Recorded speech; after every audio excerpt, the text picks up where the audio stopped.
Vamos lá. Thumbnail parte 2. Thumb 2. Guia da Titas. O que é? O que é Titas? O que é mentoria, Marco? Meu Deus, o que é? O que você tá falando aí? Isso aqui são mentorias que acontecem semanalmente. A gente acompanha o processo de criação de uma ilustração. E dessa vez é a mentoria com a Titas, com a Lohane, que tá fazendo aqui uma arte para esse jogo que eu já esqueci o nome, TFT, é isso? Mas é muito fofinha, que ela tem feito aí toda semana uma atualização. Já temos algumas semanas rolando de mentoria, mas tem várias outras que você pode acompanhar no canal do YouTube. Elas estão todas separadas por playlists. Na front page do meu canal você já consegue ver essas playlists e tem mentorias que já terminaram, que as pessoas terminaram, postaram, ficaram super felizes, enfim. Tô divagando aqui, mas hoje vamos lá para a segunda parte de thumbnails da mentoria da Titas, ok? Esse sou eu. Que bonitinho. Valores, minha filha. Uau!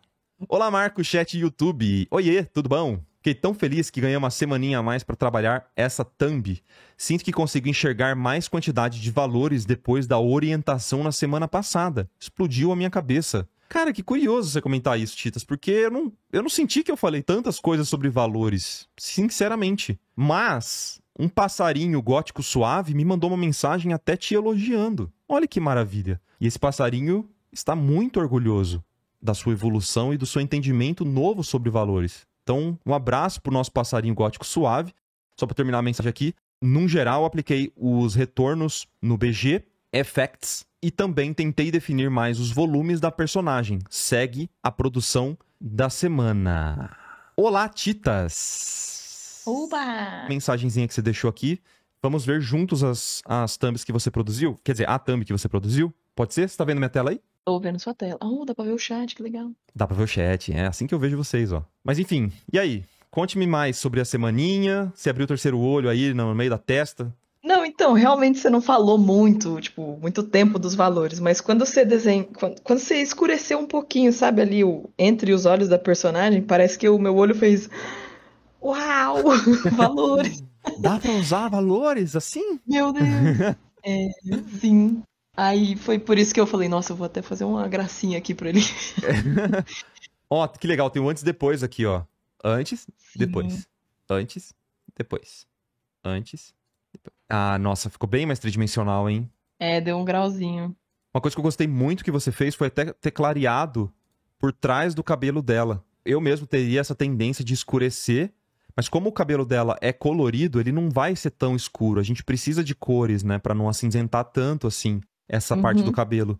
Então eu gostei que você já na etapa de valores clareou o suficiente pra gente ter uma leitura do corpo dela, senão a gente não teria enxergado muito, né, o corpício. Exatamente. Eu tava sentindo que, não sei, ela não tava silhuetada muito legal com o escuro atrás, né? Aham. Eu achei bem complexo também, porque o cabelo dela é colorido, mas também tem gradiente, e foi bem difícil pensar nisso tudo nessa etapa de valores, assim. Por isso que eu falei que valores foi o meu tema dessa semana, assim. Aham, total, total. Mas, ó, pra tirar um peso das suas costas, meio que você, tanto faz você acertar os valores aqui do cabelo dela Uhum, perfeitamente. Etapa de valor, pra mim, é leitura, sabe? É leitura e ter a disposição dos elementos com o valor da cor local correto. Então, tipo, você ter feito o vestido mais clarinho aqui, sabendo que a borda de baixo é mais escura, é essa relação que eu preciso saber de verdade e também já uma pré-visualização do que você vai encarar nas edges, né? Na etapa de transições. Então, por exemplo, uhum. tirar um pouco de informação de algumas partes do corpo dela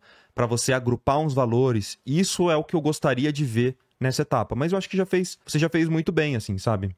Uhum. Pra Olha aí. finalizar mesmo, tipo assim, já tá muito legal. Mas se você quisesse você já ter essa previsibilidade de agrupamento dos valores nas próprias torres, tá? Então, tipo, essas torres da esquerda provavelmente você nem vai ver. Você vai ver muito pouco disso porque vai estar bem agrupado na sombra.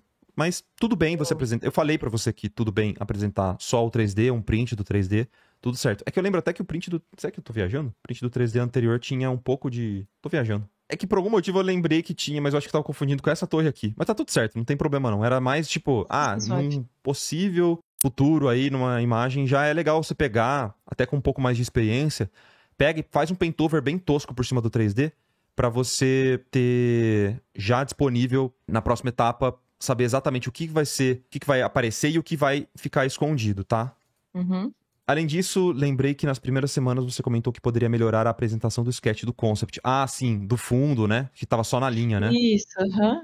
Aí Boa. eu fiz só coloquei uns valorzinhos, engrossei a linha, e é isso. Mas, né, quis mostrar também porque apliquei. Ótimo, perfeito, porque isso no seu post vai ficar muito legal. Organizadinho numa Sim, prancha, né? Vai fazer bastante diferença. sim, sim. E as É, eu nossas mantive as refs. referências, aham. Boa, Yes. muito bom. Eu fiz algumas anotações, se você quiser saber, de coisas que eu senti enquanto eu tava fazendo. Claro, por É, favor. eu descobri que eu tenho uma dificuldade tremenda em desenhar nuvem. Pra mim é muito difícil imaginar qual é o volume de uma nuvem, assim. A minha cabeça não sei, eu tive que ficar olhando muita referência e copiando referência. Fiz o mesmo esquema que você falou lá da primeira aula, sabe? Tipo, copia a Aham, referência e depois faz do lado. isso. Assim, essas foram minhas melhores nuvens, eu acho. Sim. E- mas ainda assim, senti um pouquinho de dificuldade de fazê-las assim, no geral. Mas acho que, né, praticando, acho que sai. Mas se tiver algum feed, também aceito.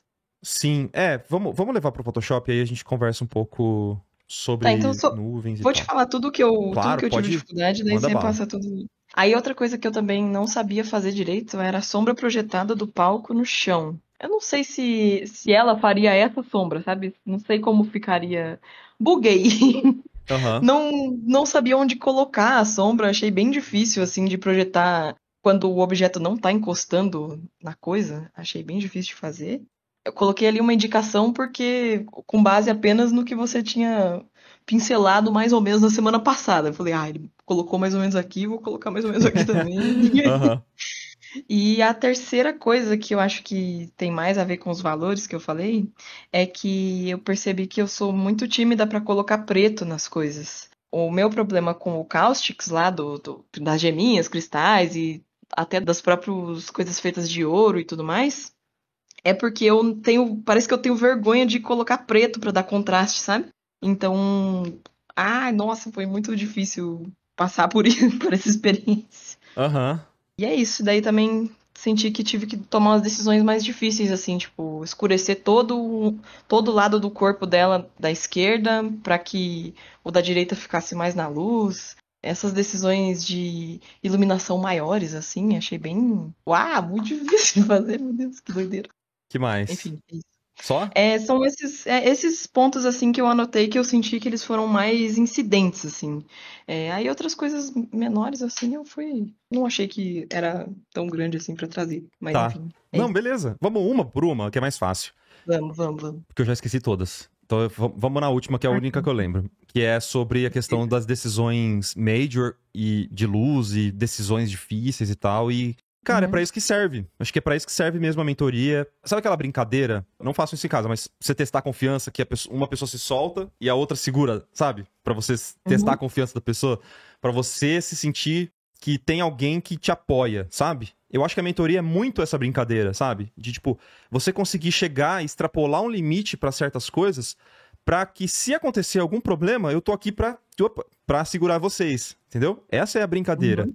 Ah, Então, perfeito. a graça de ilustração, de pintura, de concept, qualquer coisa, é sempre você, cara, só testar, assim, sabe? Ser livre mesmo, porque nenhuma arte boa é feita com medo. Nenhuma, tá? Nenhuma Uhum, arte que marcou gerações, que é usada de referência, ela foi feita com medo, sabe? Não foi feita com medo. Pelo uhum, contrário, ela geralmente foi feita com muita vontade, com muito, sabe? Mesmo que medo de errar ou experimentações, a pessoa, ela esconde isso e ela executa. Porque se executar demais, exagerar, extrapolar, tem sempre alguém ao lado daquele artista, geralmente outros artistas, ou uma direção de arte, que vai falar, você pode voltar um pouco? Porque voltar é muito mais fácil, sabe? Mas ter essa uhum, confiança e confiar em você mesma pra, cara, eu vou exagerar e vou fazer o que eu consigo, que mesmo que dê errado, eu vou tentar aqui. Que depois extrapolou, aí você volta um pouquinho, chegou no ideal, entendeu?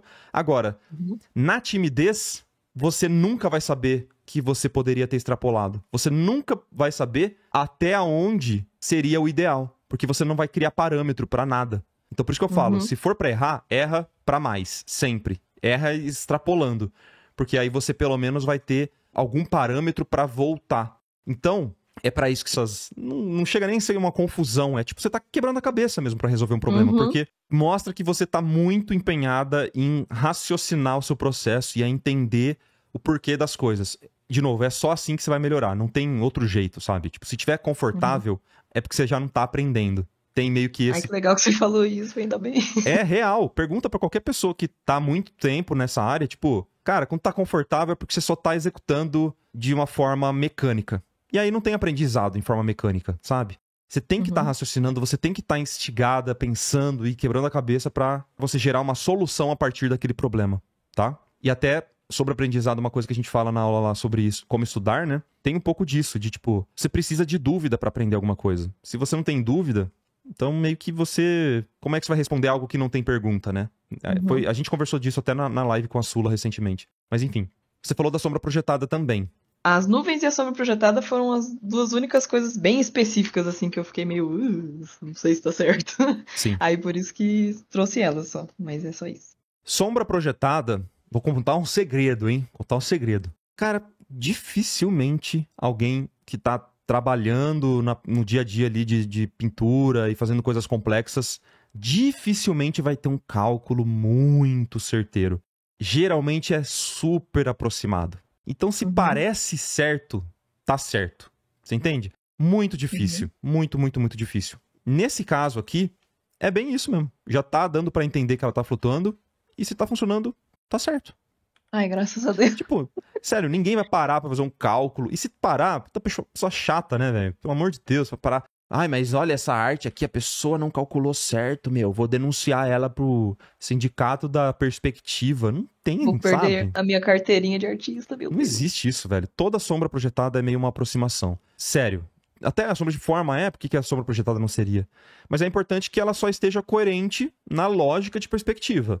E nesse caso, por ela estar flutuando e a gente ter uma luz vindo ali de cima na direita, ela tá um pouquinho mais à esquerda e mais suave do que o resto, já tá passando a impressão, então tá certo.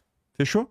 Tem até algumas coisas que a gente fala sobre sombra projetada, que nesse caso aqui não tem muito, né, desse porquê, mas a gente tende a modificar um pouco a sombra projetada para ela não ficar necessariamente correta, mas ela ficar fácil de entender de longe. Então, por exemplo, projetar uma sombra e ela ter a forma do objeto projetado ao invés da forma correta, às vezes pode ser diferente, é uma quebra na regra para melhorar a apresentação, para melhorar o entendimento das pessoas a respeito daquela pintura tridimensional, entendeu?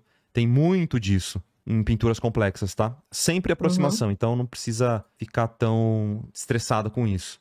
Ah, beleza, perfeito. Agora, nuvens. Putz, nuvens é difícil. Realmente é um tópico... Eu não sou a melhor pessoa para falar disso. O que eu tendo a pensar sobre nuvens é o seguinte, parte teórica. Eu gosto de ter, principalmente, nesse caso aqui que você colocou duas nuvens, né? Ter um shape icônico grande para uma nuvem principal. As nuvens de tamanho médio, elas colaboram para a forma dessa nuvem principal e dá mais complexidade para o céu. Então, uma forma de você popular o céu com nuvens é pensar em uma forma grande e icônica, o que você já fez aqui, que eu acho que é legal. As médias servem para gerar uma complexidade, uma quebra nessa grande forma. E as nuvens pequenas, elas servem para dar profundidade. Porque o céu, você tem que imaginar ele, precisa sentir essa profundidade de nuvens pequenininhas lá no fundo, nuvens médias populando ali como se fosse um meio de campo, e as nuvens grandes ocupando bastante o espaço do céu, com bastante perspectiva também, mas dando meio que um desenho para esse céu. É isso que eu penso na parte teórica. Na parte de execução, aí é muito mais difícil, né? Parece simples falando numa parte teórica, mas na execução é muito mais difícil. Porque você vai precisar de muita referência também. Não vai ter jeito. Aí a gente pode sempre voltar para ver como que eles executam as nuvens nas ilustrações. Aparentemente você fez algo muito próximo do que já é feito. São nuvens com shapes bem icônicos, bem simples, estilizadinhos. E elas meio que populam a imagem de um jeito bem pontual, né? Não tem aquele céu com shape grande e tal, enfim. Aqui também é a mesma coisa, ó. Então, a única coisa que eu faria de diferente, eu acho que daria para aumentar um pouco algumas nuvens. Então, tipo, essa nuvem grande, ela realmente poderia ser maior e ter um shape um pouquinho mais estilizado. Dar uma brincada um pouquinho mais com esse shape. Até populando mais o céu. Porque eu sinto que agora tem muito espaço vazio desse céu. É mais simples, porque a gente já viu que é um bom exemplo, né? Eu tentaria fazer algo um pouquinho mais assim, até um pouco curvado, pra gente ter uma sensaçãozinha de A distorção profundidade, da... né? Aí, esse aqui seria o nosso shape grande, certo? Os shapes principais, shapes médios, que vão colaborar um pouco com esse desenho principal que a gente tá tendo aqui.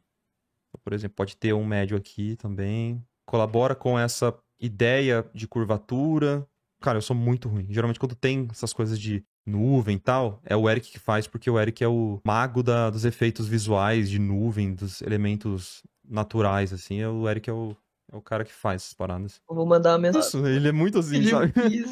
É, dá raiva. E a gente poderia ter a gente sentir que tá rolando isso aqui, ó.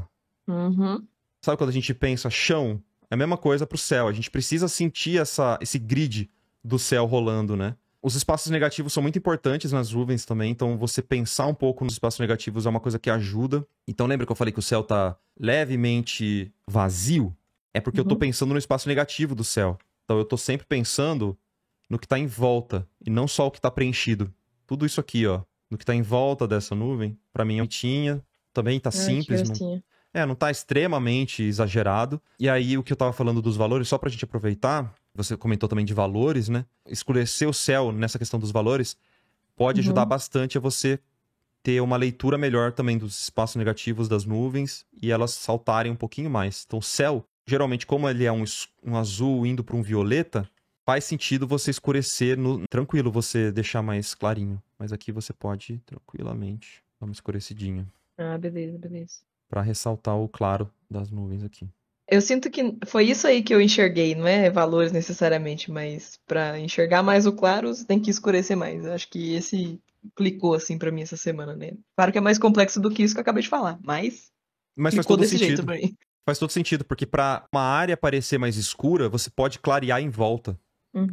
O exemplo, pra mim, perfeito que você fez foi na roupa, sabe? Pra essa roupa parecer mais escura, sem que você precise necessariamente chegar num valor preto, assim, você clareou em volta. Então, ele pareceu mais escuro pelo contexto. Entendeu? Exemplo do Marlon é perfeito, ó. Fogueira de dia não brilha. Exatamente. Se o fundo for claro, né? Se o fundo for escuro, pode brilhar. Essa questão do contexto, né? Beleza? Qual era o próximo tópico mesmo? Eu esqueci. Não, você cobriu tudo no geral, é porque quando você estava falando das decisões maiores de iluminação, assim, essas decisões mais difíceis, você também já falou da minha timidez. Cobriu tudo, porque sombra projetada do pau. Aí se você, né, tiver outras coisas que você queira falar, por favor, regaça. Bora. Acho que, só pra concluir mesmo, tem duas coisas que me incomodam um pouquinho na imagem, mas elas são simples de resolver. A primeira delas é esse cristal encostando no olhinho dela. Isso me dá uma agonia, assim, deixa o olhinho dela intacto, porque objetos que perfuram próximo do olho, gente, não é legal. Beleza. Pra segurança dela mesmo. Vai né, pra ela sair inteira, né, vai que ela tropeça. Se pega no olho, meu amigo. Exato. Até aqui tá um pouco próximo demais. E a outra coisa, no valor do fundo, eu sinto que você poderia dar uma simplificada gigante aqui nessa mata. Deixa só área iluminada e área de sombra. Você tá criando muito valor para essa área. Dá uma simplificada forte. Quer ver um bom exemplo? Deixa eu pegar aqui nas minhas referências. Isso aqui era a vegetação, certo? Só mato, né? Isso, só matinhos. Então eu não sei o quão real é essa referência aqui, eu não tenho certeza, porque hoje em dia é difícil confiar no Google, né? Qualquer coisa. Eu acho que não é AI, não. Seria o fundo de um filme da Ghibli, né? Então, aqui até tem bastante valor, mas tá vendo que tem uma separação muito evidente de luz e sombra? É isso que eu queria que você tivesse como separação. Basicamente é isso. Mesmo que a gente tenha dois valores na luz, eles estão relativamente próximos, então a gente não tem tanta discrepância de um valor para o outro. Eu sinto que do jeito que você estava pintando aqui, a gente tem um pouco demais, assim. Tem um valor muito escuro, um valor muito médio e um valor muito claro. E muito contraste. Então, nessa região aqui, eu basicamente simplificaria, agruparia muito os valores, tá? Não, tem razão. Principalmente, vou dar uma simplificada geral, depois eu volto. Tipo assim, quando você for fazer essa vegetação, tentar separar mesmo, como se estivesse pintando nuvem. Aí, ó, que descrição fácil pra você. Que coisa boa. Ó, mas tentar fazer essa separaçãozinha de luz e sombra. Claro, você pode usar qualquer pincel, mas é só a questão dos valores, tá? Que é pra você pegar Uhum. aqui. Não, mas deu pra entender já. É. Mas a hora que você falou, verdade. E até baixaria o contraste, nível de contraste mesmo. Até deixar esse que tá mais pra dentro da silhueta um pouquinho mais escuro e assim. Ó. Eu acho que é muito melhor a gente pintar assim, bem simplão, do que tentar fazer um negócio bem contrastado, sabe? Fica meio metálico. E aí a Não, gente bem melhor, bem perde. melhor. E aí também, já aproveitando que eu tô aqui do lado, sobre os prédios, né, o que eu tinha falado era isso aqui, ó. Você poderia só, sei lá, criar Ah, uma sim. layer de darkening, dar uma escurecida aqui. Só esse planinho aqui, esse planinho aqui também. Uhum. E aí eu voltaria só com a borracha, criando alguns planos mais claros, né? Então, por exemplo, borracha ou mesmo você pode pintar isso, normal. Só para diferenciar os planos que estão virados para cima ou um pouquinho para o lado, você pode dar uma clareada, e isso já vai dar um resultado bem legal. É isso que as pessoas chamam de agrupamentos de valores? Eu sei que a pergunta pode parecer besta, mas é porque quando elas falam isso eu nunca entendo muito bem o que é. Isso, ó. Uma liçãozinha bem rápida. E, por favor, pelo amor de Deus, não existe pergunta simples, pergunta boba. Todas as perguntas devem ser feitas, porque eu passei muitos anos da minha vida com vergonha de perguntar se a linha do horizonte que a gente enxergava era o infinito ou não. Tá ligado? Uhum. Umas dúvidas que, pra quem desenha há muito tempo, pode ser um negócio extremamente idiota, mas uma cabeça de quem tá começando, jovem ali, né, meio estranho que nem eu, assim, era uma dúvida que eu me corroía e eu tinha vergonha de perguntar. Enfim. É, eu pergunto com vergonha mesmo. Pra 200 pessoas aí, graças a Deus, eu passar vergonha, mas é isso. Não, pergunte, por favor.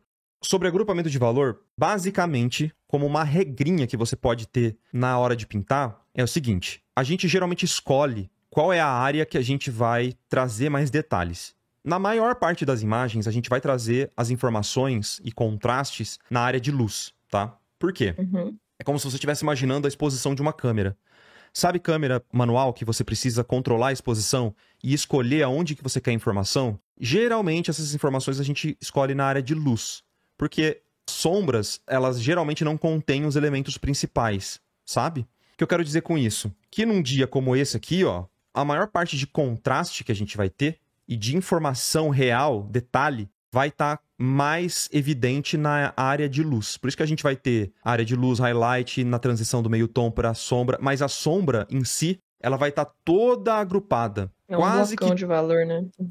Ela vira um grande bloco de valor com pouquíssima informação. A gente não vê muita transição e alto contraste na área de sombra nessa imagem. Cada imagem é uma imagem. Eu tenho um ótimo exemplo aqui, ó, que é o Joaquim Sorolla. Ele trabalhava com essas duas variantes aqui. Ó, se a gente pegar qualquer imagem do Sorolla que ele trabalha na sombra, a gente vê o oposto disso que eu acabei de falar. Essa pintura aqui é um ótimo exemplo do oposto. Tipo, nesse caso aqui, ele escolheu trazer a exposição da câmera dele para dentro do barco, para enxergar essa luz difusa de dentro do barco. O que acontece? O oposto do que eu falei. A gente tem detalhe na sombra, mas a área de luz, ela tem menos contraste. Ela é mais agrupada. Menos contraste, não estou falando que ela não vai para o branco. A transição de um valor para o outro, ela fica mais compacta, para um cinza clarinho. Não vai para um cinza escuro, sabe? Nessa área de luz, trazendo bem escuros e bem claros na área de sombra. Ela é o oposto, mas isso aqui, você percebe que isso aqui é uma exceção? Geralmente a gente não trabalha com isso. Geralmente a gente trabalha com as informações na luz. Então, um bom exemplo para mim é o próprio Sargent, né? O próprio Sorolla também, vai. Vamos pegar a própria imagem do Sorolla. Que é basicamente todas as outras imagens dele. Ele trabalha com bastante informação na luz também, tá? Mas o John Singer Sargent, ele faz isso muito bem. Ele agrupa muito bem os valores das sombras. Então a gente tem, ó, isso aqui é um ótimo exemplo. Aonde ele tira informação da sombra, essa aqui também. Ele agrupa bem, ó. Ele não traz informação na sombra. Mas meio que isso, você percebe que vai depender um pouco da situação de luz que você vai querer pintar? Vai ter imagens que você vai querer trazer um pouquinho de informação na sombra. Não é toda imagem que você vai agrupar completamente a sombra. Mas geralmente tem um achatamento no alcance tonal na área de sombra ou na área de luz, dependendo de onde você escolhe. E você usa uma gama maior de valores aonde é o oposto disso. Então, você agrupou o valor na sombra, usa a maior gama de contraste de valores na área de luz. E o oposto também, assim como eu demonstrei ali pra você. Tá vendo nessa aqui como a gente tem bastante informação na luz, ó? E a sombra, ela basicamente são dois valores. É a oclusão que é um valor bem pontual e escuro, E toda a região de sombra, de forma, tem uma nuance muito sutil. É muito de nuance na sombra. Mas na área de luz vai de, ó, tipo, tem toda a forma trabalhada. Ele trabalha em toda essa nuance aqui, ó. Tem o highlight aqui, parte mais iluminada. Tem, ó, bastante variação de planos no rosto. Vai para um highlight. Tem vários planos e muita nuance. Mas ó, comparado com a sombra, ó, como a sombra é basicamente uma grande forma, né? Um shape Tem enorme. bem menos valores, né? Isso é agrupamento de valor. Bem menos valor. Ah, entendi. Então, a gente trabalha na nossa Color Wheel, basicamente, tipo, agrupamento de valor. Vamos supor que você vai usar daqui até aqui, os valores agrupados. Na área de luz, aí você usa, tipo assim, isso aqui. Ah, que legal. Você consegue ver certinho os shapes, né? Então, se a gente fosse exagerar né?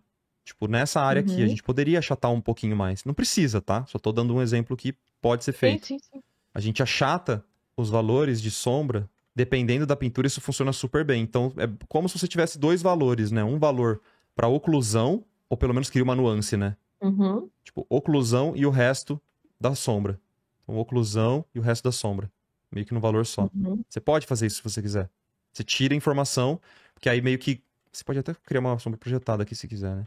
Mas você ganha mais destaque em todo o resto, sabe? Na área iluminada daí, né? Entendeu? É baixar o contraste. E aí você deixa, ó, aqui, ó, como você tem muito contraste nessa região. Funciona bem. Mas isso é como se fosse uma regrinha que você pode seguir como padrão. Tenta fazer isso, tipo, numas próximas. Se você sabe que aquela forma ali é de sombra, tenta dar uma agrupada maior. Usa menos valores não, ali. beleza. Claro, vai ter variação de acordo com a cor local, com o valor local do objeto, enfim. Mas é meia hora aqui, mas beleza. Tá? Fechou? Eu acho que daria Fechou, pra você só arrumar isso e a gente começa um teste de cor. Valeu, Titas. Mensagem final, alguma coisa? Beleza. Obrigado, Titas. Valeu e Obrigada, tchau, gente. bons estudos aí durante a semana. Valeu. Valeuzão.